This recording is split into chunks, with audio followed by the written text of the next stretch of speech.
Écoutez bien s'il vous plaît. C'est au paragraphe 94. Alors j'étais là-bas. Il me montra un arbre qui portait des agrumes. Des agrumes. Mochi mwikana ne bimoma ya bon. Oui, j'étais na ba mbumebeni. Voilà. Kayi mwikana ne chimoma chimoto mwikana ne bimoma ya bon. Azaki na ba mbuma moko te kasebe. Il fait croître beaucoup d'agrumes. Abimisaka mbumebele. Il me montra un arbre. Atalisaki na zeki qui portant 8 ou 9 sortes de fruits différents. Ouais, ezalaki na ba mbuma mwambe ya kokesi. Mais bana mwikwa. Oui, c'est Jack. Voilà ma kepa ya Jack. John Chari. John Chari. On voit les plantations hier. Azalaki na bilanga na ici ka bana ko. Na muchi mo. Amoni zete moko. Mwikana ne bimoma chiteme. Na bambuma mwambe. Muchi mo. Zete moko. Bimoma chiteme. Bambuma mwambe. Citron. Citron. Orange. Pamplemousse. Tangerine. Mandarine. Tout ça. Nyosona. Dans un arbre. Kati na zete moko. Vous êtes là? Bozalia. Et j'ai dit, Frère Chari, quelle sorte d'arbre est-ce? Il m'a dit c'était un oranger. Moi j'ai dit, il faut mon orange. Mais orange, on parle de différent. Je lui ai dit, pourquoi porte-t-il des citrons, des mandarines, des élémentines, des pamplemousses? Il me dit, ce sont tous des agrumes et ils ont été greffés. Ezali bambuma oba keko bamba na nzete ya lilala. Vous êtes là? Bozalia wa mutu du mona brana zeto zo mona brana mutu wa orange ezali nzete ya lilala. Mutu du mo matini lokola toza na bilanga kibanga te tamba ya citron toza ki tape ya citron bala maki tokangisi na nzete ya lilala. Donc anta di tamba ya mandarine tozi li tape ya mandarine bala maki tokangisi na lilala ya mandarine nani tangelo tozi ya bala maki ya pamplemousse bala pamplemousse bakangisi kiteme espèce kiteme ezali lolenge mwambe ya bambuma. C'est ça le greffage yango ne kobamba. Que Dieu vous bénisse. Ça m'a pas mal. Il y a matamba au soir kasi bitape tape nyoso tiré vie mutu wa orange ezali kobikela na nzete moko ya lilala. Qui a compris? Nani asoso mutu du fila vie orange nzete kopesa bomo ezali orange que original lilala ne nzete citron balamati bakangisi mandarine balamati bakangisi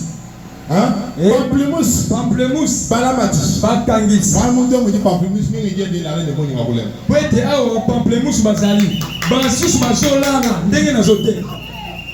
Amen.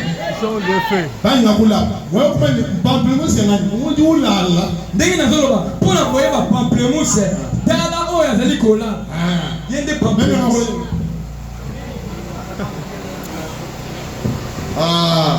Wewa yo ujibo to le kule le bon sonam o memeli so so ngam le voir avec le kulbo dayani na ngana ebela mwa na mboka kuna na lubonda itodi to wata ultimo lolo statu te yo na nyoso mo Christ ne pamplemousse munekeleza tona ba kule mala butume pamplemousse nani citron so bien mais citron forme moi de tout oui mais tu non citron moi citron ala kana kanda na mama tutu etemike wewe tishi janzana soko mo hotel lo bana nsa ovi mani tu matuti bani citron citron tala ko mingai akomi ngai citron komene to oui mano tano eno mo bébé musuza zo tala biso to kolo na bomo mandarine basala ke na mbelite na maboko. Mais bon son référence pas pour le voir enlèvement biso na référence balobeli kone tola citron yon so ilala tulu ninga mifika chi kaina na chambre méthode ou tana muchomete citron mututile chi chambre ba citron yo silali e ko ba mene te bolotela mbuma citron de na madudu luta tulu ndina do mo église mulolo basi on est même quand orange ya bon les scala de la malale citron mapi na tondi sema na basi crier drastique. Et que le canal est pour me passer. Na komi kokondo.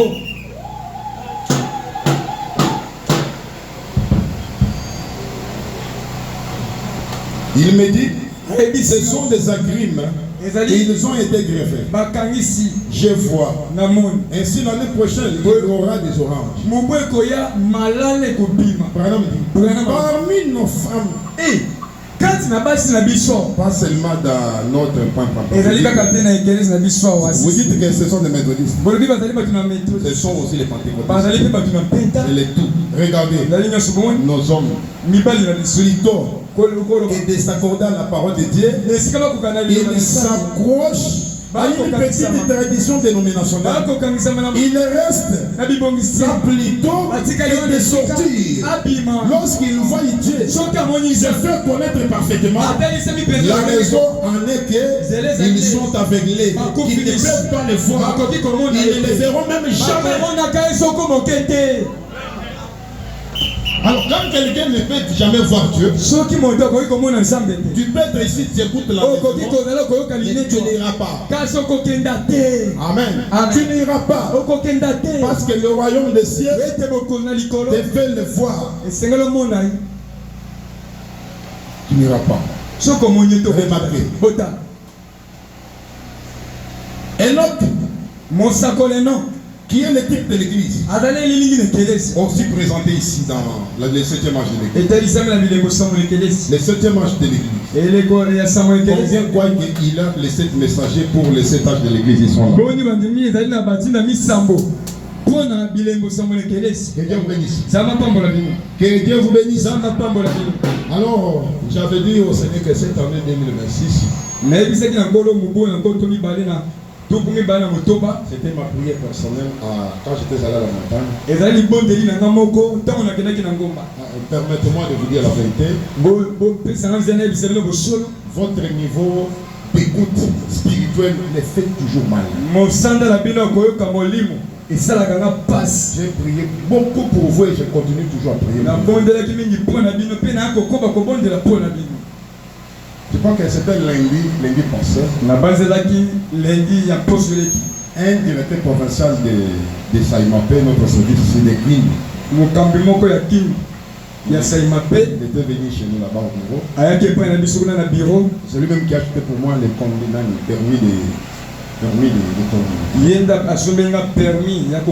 Dieu lui bénisse là où il est. Et il me dit, j'écoute ce que tu mets sur les statuts, tes vidéos. Un jour, je demanderai à notre chef de payer aller-retour. Venir évangéliser ici à Kini. Parce que j'ai vu que le Seigneur t'a tout doté. Ce que je poste là sur les statuts là.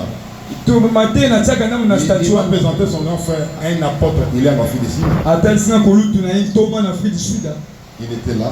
On s'est changé de numéro. Alors je leur ai dit, vous êtes dans les dénominations. Mais nous avons pris le message. Alors quelqu'un m'a dit, mais quand tu iras là, tu vas prêcher quoi? Je vais les prêcher seulement Jésus-Christ là. Mais dans une autre forme. Alors, j'ai une vérité à leur prêcher. Il dit, je parlais la même 5 minutes. Et l'apôtre commande d'entrer là. Tout le monde qui était au bureau là, ils ont commencé à faire comme ça. Non, c'est pas ça. J'ai compris, les dénominationnels souffrent. Dieu m'a conçu, ça ce n'est pas de l'orgueil. Si Dieu pouvait m'emmener comme il a dit, je le crois. Les gens qui lui aiment et qui aiment sa parole, zélés de sa parole, ils seront loin. Ah, tokokende musika. Laissez-moi de vous dire la vérité. Nous serons loin. Vous êtes graciés. Cette parole ici, c'est très riche. Ça n'est pas de votre niveau. Parce que quand je suis ici, je ne trouve pas qu'il y a un péché que moi je peux manquer à traiter avec cette parole ici. Ici, je vois Dieu. Quoi qu'il en soit un problème que toi tu vas avoir, même la mort, tu peux en avoir même ici. Mais j'ai droit avec cette parole. Et dis Seigneur, non, je m'écoute. Mais les peuples là,